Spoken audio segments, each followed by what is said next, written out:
longer. It is one of the most notorious murders in Tucson history. Opening statements are now underway in the trial of Pamela Phillips. She is accused of hiring a hitman to plant a car bomb and kill her ex-husband 17 years ago. Ronald Young is already serving a life sentence as that hitman. He was a major feature of the opening statements. Craig Smith is live at the courthouse. And Craig, what was said about Young today?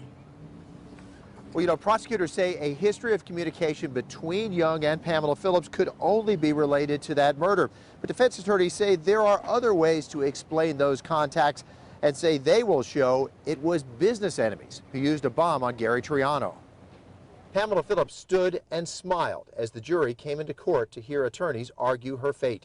Prosecutors say she murdered for money, using a car bomb to collect $2 million in life insurance on her ex-husband's life. Prosecutor Nicole Green says as Triano's businesses crumbled and they fell into an angry divorce, Phillips was no longer getting enough money from Triano to support a lavish lifestyle.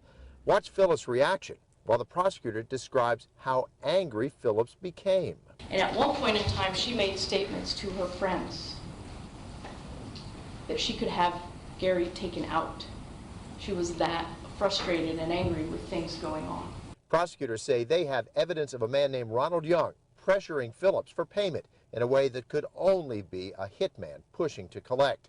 Young is already serving a life sentence for planting the bomb, but Phillips' defense says Young was never the bomber and was pressuring Phillips about other business deals, not a hit. Defense attorney Paul Eckerstrom says a businessman burned by bad deals with Triano is really the one who arranged for his murder. So there's people out there that are angry with him and have something to gain, and remember, benefit can be driven by revenge.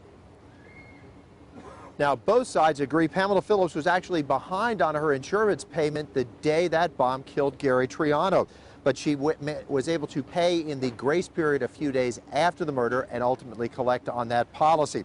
Now, prosecutors say that shows she was eager for that insurance money, but Phillips' attorney says she had actually been thinking of letting that policy lapse and only renewed it and kept up with the payments because her divorce attorney told her that Gary Triano had a dangerous lifestyle that would eventually catch up with him. Reporting live, Craig Smith, KGUN-9 on your side.